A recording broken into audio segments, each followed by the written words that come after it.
Hello guys, welcome to all. आज हम लोग जो पढ़ेंगे वो रहेगा क्लास 9 के subject science chapter 11 work at energy का न्यूमेरिकल्स को आज हम लोग यहाँ पे सॉल्व करने की बिल्कुल कोशिश करेंगे कि इस वाले चैप्टर से रिलेटेड आपके जितने भी फॉर्मूलाज है पहले हम उनको देखेंगे, उसके बाद फिर वन बाय वन हम क्वेश्चंस को देखेंगे। इससे पहले मैंने मोशन चैप्टर नंबर 8 का मैंने बहुत अच्छे से मैंने उसको प्रिपेयर किया था, आपके सामने मैंने उसको प्रेजेंट भी किया था। सो गाइस उसका तो बहुत अच्छा पॉजिटिव रिस्पॉन्स रहा है। प्लीज आप ये काम करो, आप ना शुरू से देखते रहो, ठीक है। आप जब पढ़ाई करते हैं तो आप बिल्कुल ऐसा ना होगे आपके एग्जाम के टाइम पर ही आप एग्जाम की प्रिपेयर करो। नो, आपको प्रिपेयर पहले से ही रहना पड़ेगा। कोई भी देखिए, कोई भी अच्छा योद्धा जो होता है वो जंग नहीं चाहता है, लेकिन वो हमेशा जंग के लिए तैयार रहता है। उसीलिए अच्छा स्टूडेंट कभी भी एग्जाम का इंतजार नहीं करता है, वो हमेशा एग्जाम की तैयारी करके रखता है कि जब भी एग्जाम्स हो हम फाइनली बेहतर ढंग से हम कर लेंगे। चलिए अब हम लोग देखते हैं कि इस वाले चैप्टर से देखिए, मैंने पहले भी बोल चुका था कि जितने भी न्यूमेरिकल्स होते हैं अच्छे की क्या होते हैं बच्चों की नहीं, वो वाले नहीं, मतलब अच्छों की क्या हो जाती है, इसमें परेशानियां आ जाती हैं कि आखिर ये ऐसा है ना। देखो ये ऐसा है, बिल्कुल मैथमेटिक्स की तरह है, इसमें न्यूमेरिकल्स है, इसमें फॉर्मूला है, लेकिन यह एक आसान है। मैथमेटिक्स के कंपेयर में ये बहुत ही आसान है, इसमें ज्यादा घुमा फिरा वाला क्वेश्चंस नहीं आते, बस सिंपल आता है। और इस वाले चैप्टर्स को बेहतर ढंग से समझने के लिए जितने भी फॉर्मूलाज है यहाँ पर हम लोग पहले डिस्कस कर लेंगे, उसके बाद क्वेश्चन को देखते हैं। पहला कंटेंट में कि हम लोग इसमें क्या क्या पढ़ने वाले। पहला वाला हम लोग वर्क डन के फॉर्मूला क्या होता है हम उसको देखेंगे। उसके बाद kinetic energy, potential energy, power और पावर से जुड़ी हुई कुछ चीजें हम लोग कॉमर्शियल यूनिट्स ऑफ एनर्जी का कुछ कॉमर्शियल जो यूनिट्स होते हैं उसके बारे में हम लोग देखते हैं। सबसे पहले हम देखेंगे कि वर्क डन का फॉर्मूला होता क्या है। वर्क डन का फॉर्मूला होता है फोर्स इंटू डिस्प्लेसमेंट। वर्क को हम लोग W से क्या करते हैं, रिप्रेजेंट करते हैं, फोर्स को F से, और डिस्प्लेसमेंट है ना वो डिस्टेंस की तरफ होता है। सो वर्क डन बराबर का फॉर्मूला क्या हो गया, फोर्स इंटू डिस्प्लेसमेंट। ओके, अब हम लोग आ जाते हैं दूसरी की बात, जो काइनेटिक एनर्जी को हम लोग जो रिप्रेजेंट E और K हम लोग नीचे लिखेंगे, और साथ में हाफ mv²। तो ये रहा हमारा काइनेटिक एनर्जी का फॉर्मूला। काइनेटिक एनर्जी आप लोग जैसे जानते हैं कि कोई भी चीज अगर किस में हो, इसमें मूविंग में हो, रुकी हुई ना हो, बिल्कुल वो मोशन में हो, तभी हम काइनेटिक एनर्जी का फॉर्मूला लगाते हैं। यहाँ पर V4 जो है, यहाँ पर क्या है, वेलोसिटी है। वेलोसिटी उन्हीं का होता है जब कोई चीज लगातार चल रही होती है। ओके, और यहाँ पर M4 जो है ना मास है। M4 मास मैं लिख देता हूं, अगर आपको दिक्कत ना हो तो यहाँ पर याद रख लीजिएगा। यहाँ पर जो है M4 मास की हम बात करेंगे, मास हमेशा उसकी किस में होगा, kg के साथ हम लिखेंगे। और साथ में दूसरा रहता है V4 वेलोसिटी रहेगा यहाँ पर। आधी बात समझ में। चलिए इसको मैं रफ कर लेता हूं ताकि क्योंकि हम लोग यहाँ पे दूसरे वाले को देख लेते हैं। अब देख लेते हैं हम लोग नेक्स्ट को, पोटेंशियल एनर्जी बराबर का फॉर्मूला क्या होता है। फिर E for energy, P for potential, ऐसे हम लिखेंगे। यह होता है mgh, मास ग्रेविटी इंटू हाइट। हाइट हम लोग यहाँ पे बोलेंगे नहीं, दरअसल जो हमारा M4 होता है यहाँ पर मास है, M4 मास है, G4 आपका जो रहेगा वो ग्रेविटी रहेगा। ग्रेविटी जो कि इसका जो एक वैल्यू हम मैक्सिमम लेते हैं, इसकी स्मॉल g की वैल्यू वो हमेशा 10 की ही वैल्यू लेती हैं। और हाइट फॉर जो होता है हमारा, यहाँ हाइट नहीं होगा बल्कि यहाँ पे हम लोग डिस्प्लेसमेंट की तरह इसको हम देखेंगे, डिस्प्लेसमेंट। यहाँ पर हाइट तो रहेगा, लेकिन हम लोग हाइट को एज अ डिस्प्लेसमेंट के तौर पर हम लोग देखेंगे। सो ये रहा किसका, पोटेंशियल एनर्जी का फॉर्मूला। अब हम लोग देते हैं पावर वो पावर की हम बात कर रहे हैं जो हम लोग इलेक्ट्रिसिटी जो एक्चुअल में हम लोग घरों में यूज करते हैं। हम होते नहीं कि हमारे मंथ के एंड में कोई कहता है कि 300 यूनिट्स आ गए, किसी का 400, किसी का 1000 ऑफ यूनिट्स, किसी का 100 यूनिट्स ही हो पाते हैं। ऐसे दिल्ली में तो 200 यूनिट तक इलेक्ट्रिसिटी बिल तो फ्री है, आयरन बात समझ में? सो गाइस यहाँ पर जो हम जिसकी पावर की बात कर रहे हैं हम वो इलेक्ट्रिसिटी की बात कर रहे हैं। पावर बराबर होगा वर्क डन। वर्क डन में यह होगा कि आपके 1 घंटे में कितनी सारी एनर्जी को आपने कंज्यूम किया, वो यहाँ पर किसका होगा, वर्क डन कहलाएंगे। और टाइम टेकन, हम टाइम कितना लिया उसको करने के लिए फिर हम उसमें देखेंगे। कुल मिला करके जो हमारा W बराबर जो फॉर्मूला रहेगा P4 पावर है ना, मैं यहां पे लिख देता हूं P4 पावर W अपॉन में वर्क डन, मतलब P power is equal to W upon में T, W for work done, T for time. ये रहा हमारा किसका, पावर का फॉर्मूला। अब इसमें कुछ चीजें और हम लोग देख लेंगे पावर से ही जुड़ी हुई बातें जब हम लोग कॉमर्शियल यूनिट्स में है ना, जैसे कि हम लोग इलेक्ट्रिसिटी जो घरों में यूज करते हैं उसमें क्या होता है कि हम लोग जैसे कि देख लेते हैं पहले 1 किलो वाट बराबर होता है 1000 वाट। किलो का मतलब भी क्या होता है, 1000 होता है। सो 1 किलो वाट बराबर क्या होता है, 1000 वाट होता है। आपको याद रखना है क्योंकि हम लोग जो कमर्शियल यूनिट्स में जब हम चेंज करेंगे तो इसका बहुत ही ज्यादा यूजफुल होने वाला है। सो 1 किलो वाट का मतलब यहां पर हो जाता है 1 किलो वाट में कितना होता है, 1000 वाट होता है। 1 मतलब आवर फॉर घंटा है ना, आवर में लगभग हम सेकेंड्स में लेते हैं। टाइम का स्मॉलेस्ट जो यूनिट होता है वो सेकेंड्स होता है।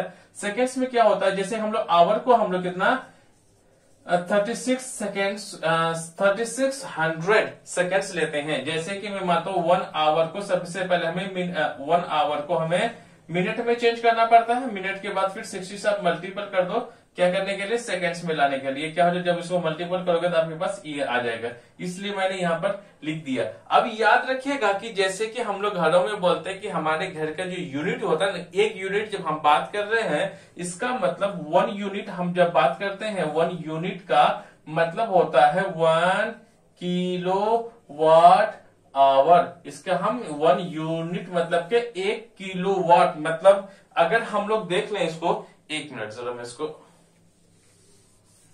कर लेता हूं है ना, मल्टीपल पढ़े कर लेते हैं। सो 1 किलो वाट बराबर कितना हो जाएगा, 36, ये 30, ये 20 तो 50 हो जाएगा, ये हो जाएगा। अगर स्टैंडर्ड फॉर्म में अगर देख लें तो 3.6 इंटू 10 का पावर कितना हो जाएगा, 6 हो जाएगा। 1 2 3 ये 5 होगा ना इसमें, ठीक है, ओके 5 हो जाएगा। इतना हमारे पास क्या होता है 1 किलो वाट का, अगर हम लोग इस फॉर्म में अगर देखें तो हमारे इतनी जूल एनर्जी हो जाता है। तो दरअसल में हम लोग जो 1 यूनिट में जो यूज करते हैं 1 यूनिट का मतलब हो जाता है हमारा कि हमने इतना जूल 1 घंटे में क्या कर लिया, यूज कर लिया। अब हम लोग किसको देखते हैं, अब इससे जुड़ी हुई जो न्यूमेरिकल्स होते हैं हम उसे देख लेते हैं। अब हम लोग पहला क्वेश्चन को देख लेते हैं। ये हमारा पहला एग्जाम्पल है एनसीईआरटी बुक का। देखिए इसमें कह रहा है कि a force of 5 Newton is acting on an object. मैं मान लेता हूं कि हमारे पास कोई एक ऑब्जेक्ट है, कोई भी इंसान हो सकता है, कोई भी गाड़ी हो सकती है, कुछ भी हो सकता है। ऑब्जेक्ट का मतलब कुछ भी हो सकता है। जब इस पे क्या कर रहा है कि 5 न्यूटन का फोर्स लगा रहा है, 5 न्यूटन का, 5 न्यूटन बोले तो फोर्स लगा रहा है। फोर्स का यूनिट क्या होता है, न्यूटन, एंड फॉर न्यूटन होता है। सो 5 यूनिट्स मतलब 5 न्यूटन फोर्स इस पे लगा रहा है, और ये through the 2 metre in the direction, और जिस डायरेक्शन पे ये फोर्स लगा रहा है ये क्या कर रही है, 2 मीटर तक खिसक करके यहां पे आ जाती है। कितने तक, ये ट्रैवल जो करती है वो 2 मीटर अपनी जगह से डिस्प्लेस कर जाती है। इधर से फोर्स लगा रही है ऑब्जेक्ट, तो इधर से ये इस डायरेक्शन पे 2 मीटर तक आगे बढ़ जाती है। तो ये डिस्प्लेसमेंट आ गया कितना, सॉरी 2 मीटर। तो यहां पे पूछ रहा है कि if the force acts on the object all through the displacement, हमें क्या निकालना होगा है, यहां पर हमें निकालने के लिए बोल रहा है क्या, हमें वर्क डन यहां पर क्या होगा, हमसे ये पूछा गया है। सो गाइस यहां पर पूछा गया कि वर्क डन क्या होगा। सबसे पहले मैं कहता हूं सबसे पहले आप क्या लिखो, गिवन इंफॉर्मेशन लिखो। जैसे मैं हमेशा बोलता हूं गिवन में क्या है कि सबसे पहले हमारे पास फोर्स दिया हुआ है। फोर्स कितना है, 5 न्यूटन दिया हुआ है। और डिस्प्लेसमेंट जो हमारे पास कितना दिया हुआ है, डिस्प्लेसमेंट जो है वो हमारे पास, डिस्प्लेसमेंट को ऐसे क्या करते हैं, रिप्रेजेंट करते हैं, वो हमारा 2 मीटर्स के बारे में बोला है। अब बोला गया कि हम इसमें पूछा गया कि आप वर्क डन करके बताओ वर्क डन क्या होगा। सो सॉल्यूशन यहाँ पे हम लोग क्या देखेंगे, W फॉर वर्क डन बराबर क्या होता है, फोर्स इंटू डिस्प्लेसमेंट, राइट। तो वर्क डन बराबर हो जाएगा, फोर्स कितना है हमारा 5 न्यूटन है, और साथ में डिस्प्लेसमेंट कितना है हमारा 2 मीटर है, जब हम इसे मल्टीपल कर देंगे तो हमारे पास कितना हो जाएगा 10। और W फॉर वर्क का जो यूनिट होता है ना वो जूल होता है। क्या होता है? जूल होता है। सो हम लोग यहाँ पर जूल लगा देंगे। अब हम लोग अगला क्वेश्चन को देख लेते हैं। चलिए अब हम लोग दूसरा क्वेश्चन को देख लेते हैं। यहाँ पर कह रहा है कि ए पोर्टर लिफ्ट अ लगेज। कहता है कि एक कोई बोझ ढोने वाला है, किसी बोझ को, किसी भी लगेज को उठाता है कहां? ग्राउंड से। और उस बोझ को, जो गठरी को, जो भी हो सकता है, वो जो लगेज को जब वो उठा रहा होता है तो उस लगेज का वेट कितना है? 15 kg है, 15 kg है। And puts it on his head. वो सर पे ऐसे उठा करके अपने सर पर, वो बोझ ढोने वाला सर पर चीज को रख लेता है। उसके बाद पूछ रहा है, और जो जमीन से जब वो उठाता है उस सामान को, जब अपने सर पर रखता है, तो जमीन से लेकर के जब उस चीज को जब सर पर रखता है तो सर पर वो सामान रखने से पहले और रखने के बाद जो डिस्टेंस जो कवर किया कितना हो गया? 1.5 मीटर का होता है। इसलिए 1.5 मीटर का लिया है क्योंकि इंसान का हाइट ही कितना होता है? लगभग 1.5 मीटर के करीब होता है, इसलिए लिया गया। ओके गाइस, अब बढ़ते हैं। अब कह रहा है कैलकुलेट द वर्क डन, है ना। हमें वर्क डन हमें कैलकुलेट करना है जो कि उस लगेज पर वो बोझ ढोने वालों ने लगाया है। वन बाय वन इसको देख लेते हैं। जैसे कि मैं हमेशा कहता हूं कि आपको सबसे पहले क्या गिवन में लिखो, बहुत जरूरी है, बहुत जरूरी है। चलिए जी, सबसे पहले बोला है कि मास हमें निकालना है। क्या निकाल? सबसे पहले हम देख लेंगे उसमें क्या है। मास दिया हुआ है 15 kg, राइट। और साथ में हमारे पास जो ग्राउंड से उठाने के लिए जो 1.5 जो मीटर है, दरअसल में वो हमारा क्या है? डिस्प्लेसमेंट होगा। डिस्प्लेसमेंट हमेशा सिर्फ सुली हुई लाइन पर नहीं होती है। डिस्प्लेसमेंट हमारी जो हाइट जो हम उन्हें उठाया, ये भी एक हिसाब से क्या है? डिस्प्लेसमेंट ही है। डिस्प्लेसमेंट कितना हमारा? 1.5 मीटर। और वो कह रहा है हमसे कि भैया हमें क्या निकालनी है इसमें? वर्क डन क्या होगा, तनिक हमको बता दीजिए, राइट। वर्क डन क्या होगा, जरा हम फॉर्मूला अब पुट कर लेते हैं। हम लिखते हैं सॉल्यूशन, है ना। ये हमारे पास दिया हुआ था। तो वर्क डन बराबर होता है फोर्स इंटू डिस्प्लेसमेंट। वर्क तो हमें निकालना है। रही बात फोर्स, तो फोर्स के तो बारे में बात ही नहीं किया गया है। हम निकालेंगे कैसे? तो ऐसे हालत में हमें क्या करना पड़ेगा आपको? तो फोर्स निकालने के लिए हमें और एक फॉर्मूला होगा। हमेशा इस बात को याद रखिएगा कि हमें कोई भी क्वेश्चंस को जब सॉल्व करना होता है, हमारे पास दी हुई गिवन इंफॉर्मेशन के अकॉर्डिंग ही निकालना होता है। अगर वो चीज हमें डायरेक्टली नहीं दिया गया है तो इनडायरेक्टली 101% दिया हुआ ही होगा। आपको कभी भी गिव अप नहीं करना है कि हमें पता नहीं, यहां से हमारे पास मास दिया हुआ है, यहाँ फोर्स तो है ये नहीं है, ये कैसे हो सकता है। आपको बिल्कुल इतना सोचना तो जरूर है, लेकिन ये सोचना है कि जो हमारे पास दिया गया है 100% उसी से निकलेगा। तो निकलेगा कैसे, उस पर ध्यान देना है। चलिए, यहां पर जो निकला हुआ है फोर्स बराबर होता है मास इंटू ग्रेविटी, और ये फॉर्मूला होता है, आपने पहले पढ़ रखा होगा। आगे बात समझ में। जब हमारे पास इस वाले फॉर्मूले पे जब हम रखते हैं, स्मॉल जी हमारा क्या होता है? यूनिवर्सल होता है। हमेशा उसकी वैल्यू हम मैक्सिमम कितना? 10 लेते हैं, क्योंकि ये क्या है? ग्रेविटी है, स्मॉल जी की वैल्यू। सो मास हमारे पास यहाँ पे दे रखा है। सो मैं कह सकता हूं कि F बराबर mg, F बराबर mg जो होगा, हमारा मास कितना है? 15 kg। और स्मॉल जी की वैल्यू हम कितना रखते हैं? 10 रखते हैं, क्योंकि ये कांस्टेंट है ग्रेविटी का। आ रही बात समझ में? हर जगह कहीं पर भी अगर स्मॉल जी की वैल्यू मैक्सिमम जो है ना, स्मॉल जी की वैल्यू 9.8 मीटर पर सेकंड स्क्वायर लगता है, लेकिन कहीं पर अगर स्मॉल जी की वैल्यू दिया हुआ नहीं है तो आप मैक्सिमम कितना मानो? 10 मान लो, क्योंकि 9.8 है ना, 10 के करीब है, इसलिए। चलिए जी, सो मैं यहां पर मैं लिख लू 15 इंटू 10, मैंने तो लिख लिया। सो एफ की जगह मैं लिख सकता हूं 15 इंटू 10। क्यों आया इस बात को याद रखेगा, है ना। ओके, अब हमारे पास जो डिस्प्लेसमेंट है वो हमारा 1.5 है। जब हमने एक पॉइंट को यहां से हटा दिया तो नीचे एक 10 आ जाएगा। इस 10 से इस 10 का कैंसिल, जो हम लोग क्या करेंगे? 15 का एक हिसाब से स्क्वायर आ गया। 15 का स्क्वायर कितना आता है? 225 होता है। सो यहाँ कितना? 15 इंटू 15, तो मैं कह सकता हूं 15 इंटू 15। सो इसका जो वैल्यू आएगा वो 225 यूनिट। क्या होता है वर्क डन का? जूल। सो गाइस, हमारा वर्क जूल जो है, मतलब वो बोझ ढोने वाला जो है, उस लगेज में कितना एनर्जी का अप्लाई करेगा? 225 जूल का। अब हम लोग अगला वीडियो को देख लेते हैं, मतलब अगला क्वेश्चन को यार। अब हम लोग थर्ड क्वेश्चन को देख लेते हैं। थर्ड क्वेश्चन में क्या कह रहा है कि हमें ना एक फोर्स लगाते हैं कितना 7 न्यूटन का किसी एक ऑब्जेक्ट पे, और वो ऑब्जेक्ट डिस्प्लेस कर जाता है। मतलब वो चीजें, मैं मान लेता हूं कि कोई सेम चीज है ना, पहला वाला क्वेश्चन की तरह है कि जब हमने इसमें कितना 7 न्यूटन फोर्स लगाया, ये अपनी जगह से डिस्प्लेस कर जाता है, हट जाता है, कितना 8 मीटर का डिस्टेंस ट्रैवल कर देता है, या फिर 8 मीटर तक ये डिस्प्लेस कर जाता है। तो ऐसे में जिस डायरेक्शन पे हम फोर्स लगाते हैं, तो उस ऑब्जेक्ट की डिस्प्लेसमेंट की तरह क्या हो गया, इधर क्या हो जाता है, डिस्प्लेस हो जाता है अपनी जगह पर। अब हमसे ये पूछा गया कि हमें वर्क डन निकालना है। इस केस में हमेशा की तरह मैं बोलता हूं, आप पहले गिवन लिख लो।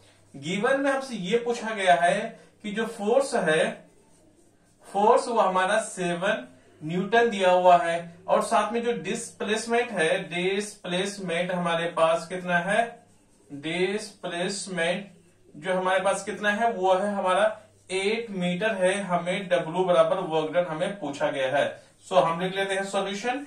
वर्क डन बराबर जो फॉर्मूला होता है वो होता है हमारा force into displacement. So force जो हमारे पास जो दिया हुआ है, फोर्स है 7 न्यूटन, आपका जो डिस्प्लेसमेंट है वो है 8, 8 7 56, कितना हो 8 से 56। वर्क डन का यूनिट क्या होता है, जूल।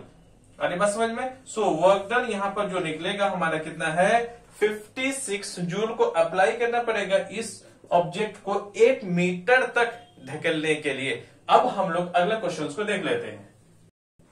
अब हम लोग देख लेते हैं प्रश्न संख्या 4, मतलब क्वेश्चन नंबर 4 को देख लेते हैं कि क्या कह रहा है। कह रहा है कि अ पेयर ऑफ ब्लॉक्स, है ना, कहते हैं कि जब कोई किसान का बच्चा होगा, जैसे कि आप लोग देखे होंगे कैसे सारे मूवीज में कि हल जोतते हैं ना, 2 बैल लगा हुआ है हल के बीच में, हल बीच में रहता है, दोनों बैल लगा हुआ है, दोनों बैल क्या है आगे की तरफ चलता है, वो क्या होता है, खेत अपने आप क्या होता है, जोता हुआ जा रहा है ना, खेत जोता हुआ जा रहा है। जो उस बैलों को, हल को खींचने के लिए कितना 140 न्यूटन का फोर्स लग रहा है। इसमें कोई दिक्कत नहीं, बिल्कुल नहीं। और साथ में होगा इसमें जो फील्ड है, वो जो जमीन जो है ना कितनी जोती जाती है, लगभग 15 मीटर लंबी, मतलब 15 मीटर लंबा क्या होता है, वो बैल ताकत लगा करके खींचे जा रहा है, जोता हुआ जा रहा है, खेत को जोत रहा है।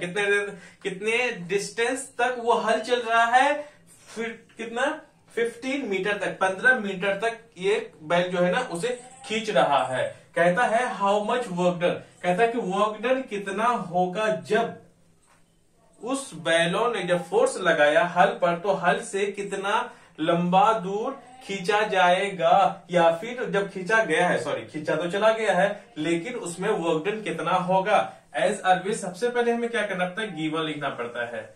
गिवन में हमारे पास क्या है जी, फोर्स है। बार बार मैं एक ही चीज में रिपीट करता हूं, है ना, फोर्स है। फोर्स कितना है 140 न्यूटन। इसमें कोई शक, कोई डाउट, पक्का ना, मतलब नहीं है ना डाउट, हाँ नहीं होना चाहिए, क्योंकि मैं इसको बहुत बेसिक से मैं लेकर के जा रहा हूं।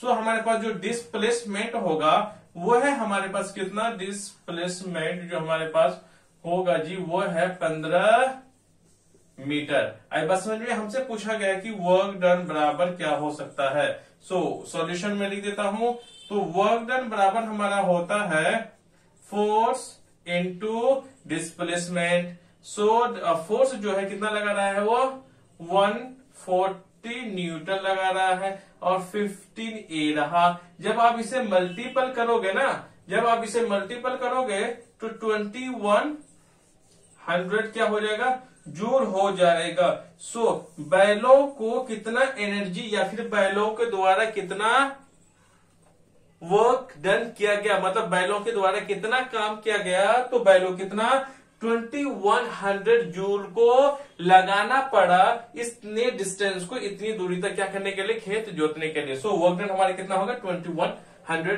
जूल है। अब देखो मैं इस वीडियो को मैं यहीं पे फिनिश करता हूं, इसके बाद फिर हम लोग अगले वाले पार्ट में मिलते हैं।